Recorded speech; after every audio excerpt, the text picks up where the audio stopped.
Hi guys, welcome to my spring and summer sewing pattern review. We have lots and lots of great stuff. We have sew-alongs and pattern reviews and book reviews and places we've been and things we've done. It's been a whirlwind for the past couple of months. So I wanted to pull everything together in one video, and down below in the link you'll have, it'll take you to a listing that has all the patterns, all the fabric, everything you want to know about all of the stuff that we're going to talk about today. But the focus was kind of on easy sewing, summer fashion trends, and no zips, no buttons. We had a couple of buttons, but in general, and one zipper, but no zips, no buttons. We had a lot of pull-on stuff.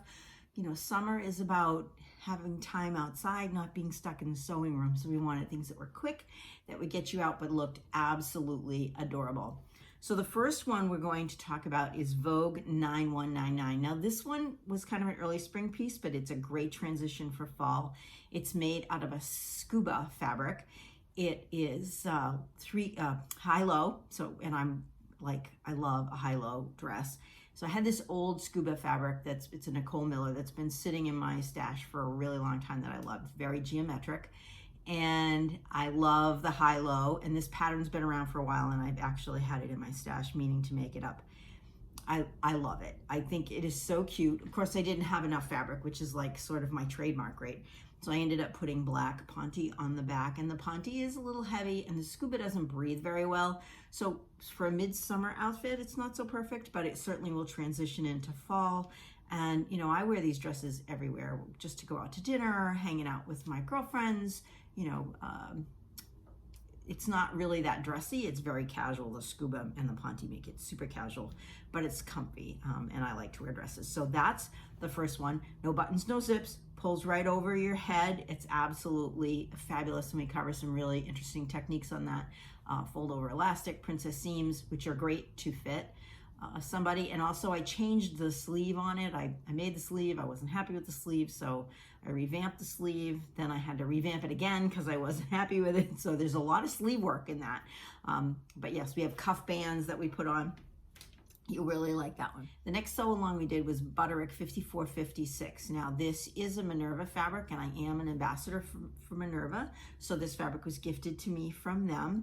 It's very difficult to find two fabrics that perfectly match when you want to do color blocking that actually makes sense, right? So this organic fabric in the colorway is lemongrass. It comes in a solid and a stripe, and there's 4 or 5 other colorways that it comes in, very fruity, juicy kind of colorways.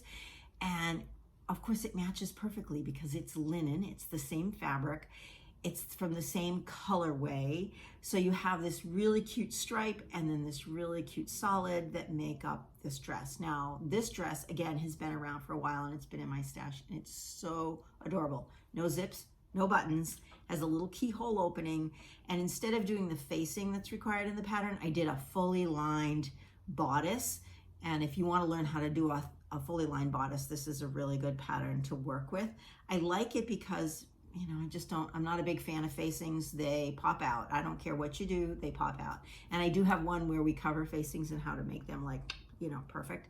But a fully lined bodice is such a simple thing to do, and we all have lining fabric lying around. I mean, I just used a white, like, viscose lining that I had in my stash. So perfect, cute little keyhole back, gathering, which is everywhere, and then the little border print along the bottom. So you will love this one. Next up, my new favorite pattern, Simplicity 9702.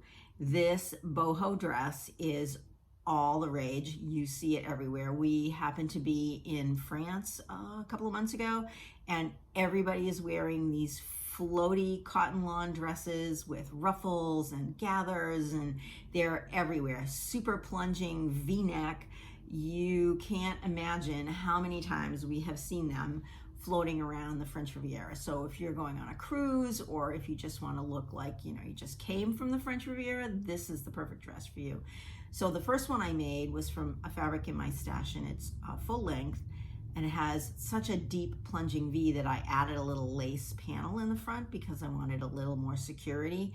And the lace panel worked out really well because I could wear a beige undergarment and you wouldn't, you don't see it, but it has that illusion of being this super deep V. And I really like this dress. It's so cute. And I did have to wear a half slip with it because it's pretty sheer.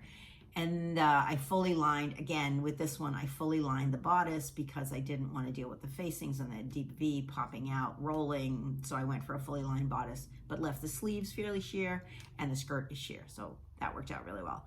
Then I made it again. We went to London to visit some family, and I went to Liberty of London because when you're in London, that's what you do.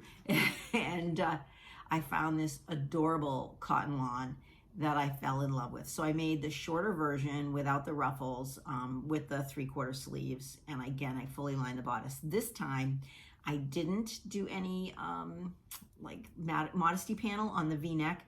I just used a really low plunging neckline undergarment, and it works out great. It fits really well. I absolutely adore this dress, and I have so many compliments on it. Even Liberty asked to be able to use the photo for their marketing. Everybody needs a sheath dress in their toolbox. A classic, perfectly fit sheath dress is the most important dress that you will have. You can make it super casual. You can make it super dressy. Those are two very easy things to do by adding trim or the fabric selection or the length. Now, if you look at Nordstrom's or any of the high-end retail stores and you look at their sheath dresses, they run the gamut. We have the Vogue 9050, and of course it's Vogue. I mean, they make the best patterns. 9050 sheath dress. I've made it twice. I did a beautiful sew along. It's really step-by-step. I took the first one, it's completely lined. It has a zipper. It's made like the pattern. It has an hourglass. It has a little slit in the front of it. And it's made in this really cute giraffe linen. And I love this dress. I do have to iron it because it's linen, but fits great, looks great. Love this dress. Then I made it in a lightly stretchy, embossed faux leather. And it's a lot of fun. It really doesn't weigh very much, so it goes in my suitcase all the time, and with a cute little pair of shoes and some jewelry, it dresses up really well. And it doesn't, you know, it's kind of a classic little black dress, but it's a little bit more modern than a classic black dress. I added those leather kind of epaulette-like sleeve caps, if you will, just for something fun. Took the zipper out, made the neck a jewel neckline, kind of a lower jewel neckline. And yeah, so there's no zips, no buttons on this one, and it goes on and it travels great and it fits great, and I love it. So there'll be more of these. You'll see more of these coming along because it's the basis for every really nice dress. I mean, they're adding ruffles to the bottom, or, you know, sleeves, or there's all kinds of other options. But right now we have two, both sleeveless, one in a linen that's lined with a zipper, and then one that we put it on the fold instead of cutting the front, folded the front, added some panels to it. Super cute.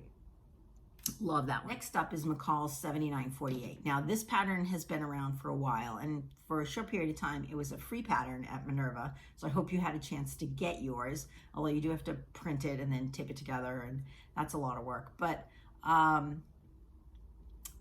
also received this 1/8" yellow gingham check fabric, which is really cute. It's a little young for me, I think. I did make it up. I went with the pleated version of the dress instead of the gathered because I thought that kind of matured the dress a little, but I think it's still just a bit too young for me. But I do like the pattern. I think it's really cute. Made up in another fabric, it might be more appropriate for my age, but you know, someone will love it. It's adorable and it will suit someone perfectly. For me, the high neckline is a little bit much. I think I would lower the neckline just a smidge. It's too much for me. But anyway, we made it. It looks really cute. The pattern goes together really well. I like it. No zips, no buttons. Again, it has a little tie. I take that back. It has a tie string on the back or a button. I did sew a button, but I sewed a button loop, so we can talk about button loops on this one and how to sew those. It's just a little very slit opening in the back, just so you can get it on over your head. And on this one, I did the facings because I wanted to show you how to do a really professional, excellent facing, so it's going to stay put. So if you like facings and you want to continue doing facings, or you don't want to be bothered with fully lining a bodice, then this is the video that you need to look at, because it has all of these great facing information about interlining, lining and understitching, and how to get it perfect without having to top stitch it, which is what we want to avoid, right? Because the top stitching brings the look of the garment to a more casual place. So if you want something that's like super high end, you want to take the top stitching away. Then I did something that I haven't done before. I made some slips, and it's a Madeline intimate pattern. Simply, I love this slip. It is so fast to make up, even with the lace. And the trickiest part of this is making the mitered corner at the top of the bodice piece, and even that didn't take that long once you figure it out, and we go through it step by step in the video. I've made 2 of them now. I made this one in blush, and then I made another one in black. Both of them are a stretch satin fabric from Mood with lace from Mood. The pink one is a stretch lace, and I actually had a piece of this blush lace left over, and that's what I used in the 9702, the full length one. I used as the little panel, so I just had a little piece left in my stash, and it matched perfectly. It's a good color for my skin tone, and it worked out really well. But this slip, you want them in like every color. I want 10 of them. I want one in every single color. This fabric is soft, and it kind of glides over your body, but it stretches, and it's slippery enough that the garment slides around over it. So the straps are really well made. The lace is everything about the pattern is terrific. So if you're thinking about making any kind of slips, I would suggest that you look at this pattern, because it's just super cute. I need to make the half slip. I haven't made that one yet. I've made 2 versions of the shorter one, the full slip, but the shorter version. The A-line slip for somebody that's young and adorable would look really cute even as a slip dress. I think that for a summer outing, it would be really, really sweet. So check that one out, because that definitely needs to be on your sewing list. Then we went to some alterations. I have a dress, so I've been on Weight Watchers, and I've lost a little weight, so I'm pretty happy about that. That's good.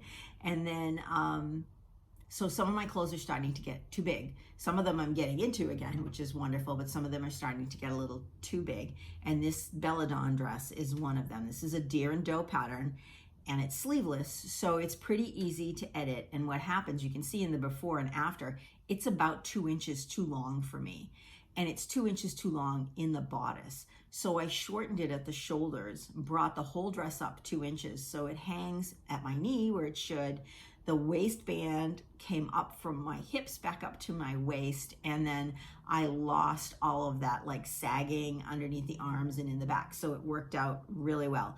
And then the jacket that I made to go with this dress, which is this really cute scuba, like a perforated scuba that I actually got in London several years ago, is Vogue 338, and it's a really nice jacket. It's very casual, it's perfect for a little stretchy knit, and I just had to shorten the sleeves on that one, so I just cut the bell off a little bit. It was a little too long. I mean, if I was going to remake the jacket, I would shorten the sleeves instead of cutting the bell, but I wanted something quick because I just want to wear it, and it looks fine with that little tiny cuff. But that's a great jacket pattern, Vogue 9338. So give that one a try. But the Belladonna pattern I love. I've made a couple of times, and it fits really well. I spent a lot of time making sure it fit, and then of course now it doesn't fit, but shortening that 2 inches extended the wear on that. It's hanging in my closet now. I can actually wear it again. So a little bit of alteration sometimes, just a half an hour or an hour at the sewing machine, can add a few clothes back into your wardrobe, so it's worth investigating.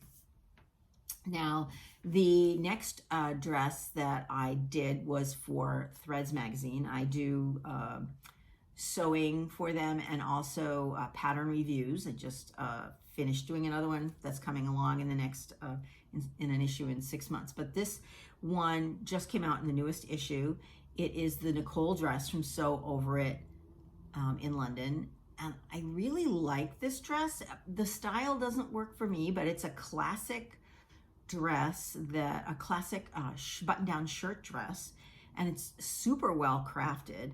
It's a pretty style. I think if you like that retro kind of style, you will really like this dress because the bodice is really well fitted. It has a classic shirt collar. The little cuff sleeves on the one they had me make for the magazine had the 3/4 sleeves with the little turned cuffs, and then the full skirt. There is a lot of buttons on this, so you need a sewing machine that's going to sew great buttonholes for you because there is a ton of them, because they're little buttons and you want them fairly close together. So there's a lot of buttons going down the front of that dress because the dress is, I'd say, mid-calf length. So there's a lot of buttons, but very, very cute. And the one that I made had the little gathers in the front. There's one that's a little bit more classic and a little more tailored. This one I think is a little more casual, but it's a great pattern. Give it a try. It only comes, I think it only comes in a PDF, so you have to download it and tape it together, which again is, work. But if you love the dress, it's a labor of love. All right, so I mentioned that we were in France and my sister lives in London, so we visited her also. So we did two things while we were there that were really fashion related. A lot of shopping in France, particularly in the south of France, at the flower markets and the daily markets that they had. And the fashion in those markets for sale is amazing. You see all of these cute flowy fabrics, right? Like the 9702 dress that we made. There was a ton of those. And then lots of long shirts and layers of pieces over and over again. And you can see that trending into the fall. So what I did was I took a few items that were absolutely everywhere and translated them into patterns and fabric matches. So you can take a look at that, because if you're going on a cruise, if you still have places to go this summer, if you are, going to snowbird somewhere, these are the kind of outfits that you want to put in on your cutting table, right? So there's these long dresses, full length dresses in knits and cotton lawn fabrics, the over blouses. So you put on one of these super long tank top dresses with this over blouse. So if it gets too hot, you take it off. But the over blouses are long now and they have the roll up sleeves. So we're actually going to do, coming up, we're going to do one from some fabric that I got in London, which carries me to the next thing. We did a London fabric haul. So when I was in London, we went to Liberty, of course, because you have to go to Liberty, and then wandered down Berwick Street, which is just a couple of blocks from Liberty. And there's a lot of fashion houses there. And I ended up in Misan on Berwick Street and absolutely went bananas buying fabric there. So I bought and I picked out all the colors that we saw in the south of France that were trending. Some really saturated blues for a long shirt and a dark green for a long dress. And then I bought a beige fabric with blues and greens spirographed on it. Some really sweet and interesting fabrics, a white waffle fabric. So those projects are all coming up, and I've mentioned those in my fabric haul. So we have those from the London fabric haul. So you have to take a look at those. We want some yummy fabrics, absolutely gorgeous. Then we had the opportunity to go to Kensington Palace. They were having an exhibit called Crown to Couture, and I have tons of photos from the exhibit. I have a little photo review. Like Katy Perry's candelabra dress, lots of stuff from the Met Gala, some stuff from the 13th century with the big wide hips that the women had to walk sideways through the doors, but mostly it's modern Met Gala, Emmys, Oscar dresses and suits, and just, stuff that is over the top, fashion crazy, and to be able to see them and photograph them and have them all together in the collection in the palace, which was a lot of fun. So we wandered through the palace and got to see all of this great stuff. So take a peek at that, because it's just like crazy, absolutely insane clothing. It's so much fun to look at, and you and I will probably never wear, but it's a lot of fun to look at. Wow, that's a lot. So then I did 2 book reviews because we had the coronation with King Charles. I did Sew for a Royal Baby, which is a book that I've had for quite a while. It's been out for quite a while now, and it has lots of heirloom garments and heirloom techniques in there that if you're interested in doing, you know, baptism gowns or first communion gowns, lots of really good techniques in there, like entre deux and how to sew with lace. And so it's a really interesting book and very sweet little children's clothing. So that was one book. The other book I did is one of my all-time favorites. It's the Fashion Designer's Shape and Style book.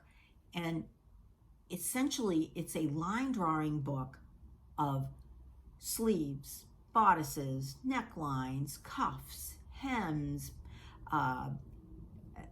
It gives you so many ideas. So we go back to the idea of the sheath dress. You could take the sheath dress, and if you look through this book, it will talk about, you know, it has, I don't know, 30 different necklines. And you can just change the neckline on this sheath dress from a little jewel neckline to a square neckline or a big scoop, or maybe a high collar, depending on what you're looking for and what the season is. The cuffs or the sleeves, you can do bishop sleeves or billowy sleeves, or they're just, it's a great jumping off point. And with the line drawings, it gives you an opportunity to use your imagination and add fabrics to it. It does have some fabric pairings and some fabric information in the book, but really it's about the line drawings. How many different ways can you make a skirt? Well, you know what? There's a lot. And if you take a basic A-line skirt pattern that fits you, which is something that we'll be looking at in the near future, that's on the docket of how to draft your own A-line skirt pattern, because that's so simple to do. And you can take that pattern and make it, I don't know, 2 dozen, 3 dozen different ways. You can add a ruffle, you can make it long, you can make it short, you can make it pencil, you can make it A-line, make it full length, you can cut on the bias. There are so many different options to make a skirt that once you have that skirt sloper pattern that's drafted for your body, bang, you can make anything in pretty much any time. So that wraps up all of the stuff that we have done in the last couple of months. We have been very, very busy between sewing and traveling and doing the work for Minerva and work for Threads. I just finished a new sew along video for Minerva that will be out soon. I have another one coming up. Yeah, I just did another test for Threads magazine. So we're working on lots of really cool and fun stuff. And I just wanted to introduce you to my friend here. This is a dress form from probably, I would say, the 1940s. A friend of mine found it for me. She happened to run into it and said, "Oh, Sandy will love that. It'll look great in her studio." So she got it for me. I would say that we don't use her very often. She is basically a decoration here in the studio, but she's probably a 0 at the waist. I mean, look at how tiny that is. And she has this lovely flat stomach. And then she's about a 6, I would say, in the hips. And I don't have the opportunity to use her very often, but she does look fun standing in the corner, and every now and then we drape a few things on her if we're making them in a smaller size. So that's all we have for now. It is been super, super crazy busy. We're getting ready for fall, and I'm lining up all of the fall makes, and we should have those out pretty soon. A lot of them will include some carryover stuff from the summer because, you know, we need clothes that are going to carry us from season to season to season. It's really difficult to make something that's just going to last for one season. So I like stuff that's going to stay in my closet for at least 2 seasons, and sometimes they'll carry over for 3, maybe fall, winter, and spring, or, you know, spring, summer, and with a jacket will transition into fall. So I think that that's the way to make our wardrobe more user-friendly, and we get more bang for our buck, essentially. I mean, we sew because we want to make fashion, we sew because we want to save money. You know, I'm looking at garments that are $500, $600, $700, $800, and I'm making them for $100 or maybe $200, depending on the fabric, and or maybe less. You know, sometimes you can find a really perfect fabric for $13.95 a yard, and you only need a yard of it, and the comparison piece is $250. I mean, that's why we sew. That's why I bring all of these great sew-alongs to you. And that's why we make all of these wonderful clothes. So until next time, happy sewing. Bye.